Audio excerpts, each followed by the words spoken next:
Bom, vamos lá, gente. Boa noite. Tudo bem? Nossa segunda aula nesse modelo um pouco diferente, né? Na aula passada a gente falou sobre autonomia e hoje a gente vai falar sobre clonagem, ok? Aqui eu estou no meu home office, aqui em casa, no isolamento. Imagino que vocês também. Mas precisamos seguir estudando porque a educação é para sempre, né, gente? Então vamos lá. Clonagem, vamos começar com um exemplo da cultura pop. Todo mundo, eu acho, que conhece Star Wars, certo? É um filme, uma série de filmes muito famoso, que tem história em quadrinhos, tem games e tudo mais. Eu gosto, acho que algum de vocês deve gostar também. Tem um filme de Star Wars, que é daquela sequência prequel, que é a Guerra dos Clones ou o Ataque dos Clones, um desses daí. E nesse filme fala justamente sobre essa fantasia, que também é um medo, de haver um exército de clones, ok? E no caso do filme, o que acontece? É selecionado uma matriz, uma pessoa que vai ser clonada, e essa pessoa é um mercenário, um cara que manja muito de luta, de guerra e tudo mais. E esse cara é multiplicado 1 milhão de vezes, certo? Formando então um exército, ok? Vamos notar aí nas preocupações éticas que há nesse assunto, tá? Então, o que aconteceu? Houve uma seleção de qual foi a pessoa, ou poderia ter também, de quais seriam as características mais interessantes de ser clonado, ok? Mas vamos lá. Clonagem existe. Clonagem, quando a gente fala clonagem, a gente pensa já na clonagem reprodutiva, que é aquela lá da ovelha Dolly, ok? Um tempo atrás, vocês vão ver no slide número 5, aula 5 é o nome do slide, tem lá a imagenzinha da Dolly, tem a data da Dolly e tudo mais, ok? O que aconteceu com a ovelha Dolly? Ela é emblemática porque foi o primeiro mamífero que teve uma clonagem bem sucedida, ok? Mas vamos lá. A clonagem reprodutiva é um tipo de clonagem, não é o único tipo de clonagem. Antes da clonagem reprodutiva existir, sempre existia um outro tipo de clonagem, chamado clonagem natural. A clonagem natural acontece para as bactérias, algumas plantas que se reproduzem de maneira assexuada.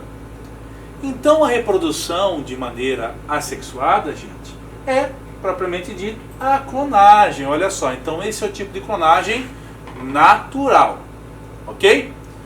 No segundo momento a gente tem a clonagem genética, ok?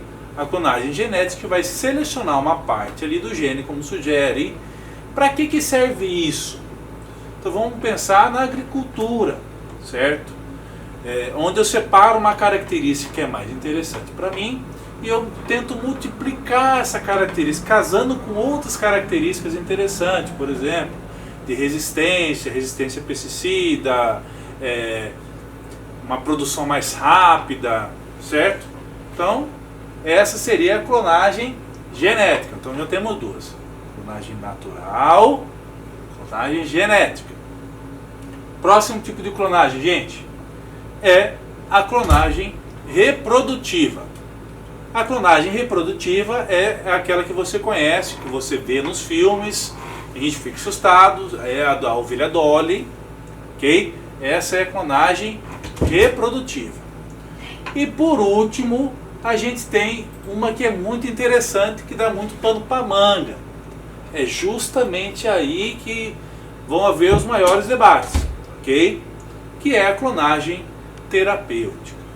Clonagem terapêutica, ela faz o clone de células-tronco. Olha só, células-tronco, bem?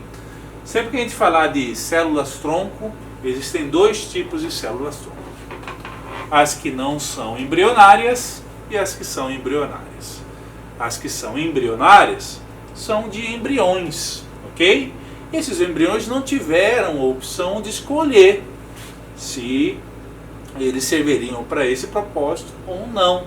E aí que está a grande discussão, que envolve religião, envolve toda a questão do início da vida, se, por exemplo, o grupo conceptualista que vai entender que a vida se inicia no momento da concepção. Então, aconteceu o ato sexual, houve lá a fecundação, então a vida já se iniciou. Aquela alma já foi designada para aquele ser vivo ali. Ok?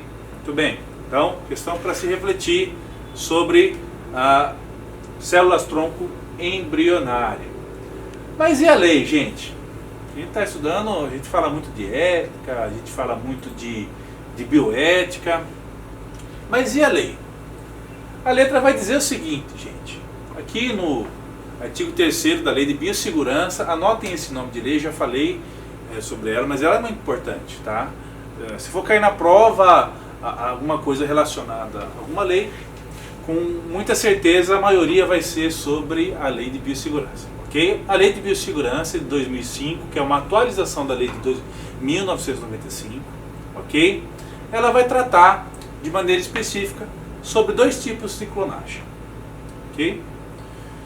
Clonagem reprodutiva, que é aquela da Dolly, que é aquela dos clones de soldados e tudo mais, e a clonagem terapêutica. E o que ela vai dizer de uma maneira bem resumida? Aqui no Brasil, clonagem reprodutiva não pode, é crime, ok? Não podemos nos clonar. Você já imaginou se você tivesse a possibilidade de criar um clone seu para fazer as coisas do seu dia a dia, para trabalhar enquanto você curte a vida? Isso não existe e não pode existir. Já tivemos grandes discussões sobre isso. Imagina, esse clone, ele vai ter direitos de personalidade? E a imagem? Como fica? Seria semelhante a um gêmeo? Mas foi uma ideia sua, isso daí, essa clonagem? Não é um gêmeo que nasce porque tem que nascer, né? Então, algumas reflexões interessantes que a gente poderia ter sobre o direito dos clones, ok? Mas clonar, afinal de contas, a gente não pode, ok? Clonar de maneira reprodutiva, ou seja, eu vou criar um clone meu e vai gerar um outro Vinícius, um já basta, já como bastante, não precisa de 2, ok? E outro tipo de clonagem, pode? Outro tipo de clonagem? Pode. Clonagem terapêutica. Clonagem terapêutica pode. Vamos entender aqui. Olha aqui. Então, clonagem terapêutica, clonagem com a finalidade de produção de células troncos embrionárias para utilização terapêutica. É assim que descreve a lei. É permitida a utilização de células troncos embrionárias retiradas de embriões criados por meio de fertilização in vitro. Então, gente, pode, mas não é assim, qualquer um pode chegar lá e fazer. Tem algumas condições, certo? Então, esses embriões, eles vão ser produzidos por um processo de... Quando um casal está com dificuldade de ter filhos, eles vão lá pedir um tratamento de fertilidade, ok? E esse tratamento vai produzir diversos gametas, espermatozoides e tudo mais, e vai também produzir diversos embriões, ok? Isso acontece, gente. Por que produz diversos? Porque a taxa de falha e de erro é muito grande. Então, já por prevenção, os caras fazem um monte de embriões. Só que acontece, um belo dia, um embrião vai funcionar, se tudo correr bem. E aí aquele casal não vai mais precisar do excedente, tá? E esse excedente pode ser, né, se o casal permitir, ok? Passar 3 anos, ok? Depois do processo, então a gente vai poder usar esses embriões, uma forma de doação, para outro tipo de coisa, Ok? Muito bem. Isso é regra geral, tá? Sempre que a gente for falar de embriões que são, não vou falar resíduo, mas que sobraram de um processo de tentativa de gravidez, vai haver algumas regrinhas. A gente vai falar mais especificamente dessas regrinhas mais adiante, ok? Mas vamos lá. Pode, ok? Mas e se você decidisse fazer o clone, você está determinado e você tem que fazer o clone seu, sei lá que motivo, e você tem a tecnologia para isso. Você pode pegar de 2 a 5 anos de reclusão, olha só, faz as contas aí, vê se vale a pena, ok? Quanto que esse clone vai trabalhar para você para valer 2 a 5 anos de prisão, ok? Então, gente, onde está escrito isso? Está escrito no artigo 6º, ok?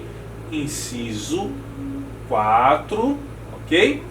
E no artigo 26 da Lei de Biossegurança está dizendo a pena, ok? Muito bem.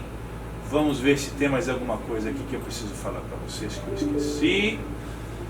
Gente, eu acho que é isso. Já abordamos um pouco, vamos recapitular um pouquinho. Só vou ver quanto tempo que a gente já falou. Ok, muito bem, só um segundinho. Vamos lá. Recapitulando, gente. Clonagem, 2 principais tipos que a gente vai observar aí, que é a clonagem terapêutica, células-tronco. Clonagem reprodutiva, aquela que gera um novo ser, ok?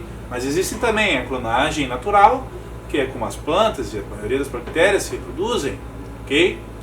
E também a clonagem genética, que é aquela que é feita para melhoria de algum produto agrícola, algo do tipo. Ok, gente? Sobre a atividade. Eu vou pedir para vocês enviarem para mim por e-mail aquela atividade do Fire in the Blood, ok? Enviem para mim por e-mail, aí até semana que vem, até dia 30, no máximo, tá? Que eu preciso atribuir essa nota para vocês o quanto antes. Assim que vocês forem mandando, eu já vou salvando as notas, tá bom? Então, Fire in the Blood, você já sabe o que precisa fazer, aquela redaçãozinha, aquele reflexãozinha sobre aquele filme, ok? E a gente fica assim, gente, muito obrigado e um bom descanso, não só descanso, um bom cuidado para vocês e até mais.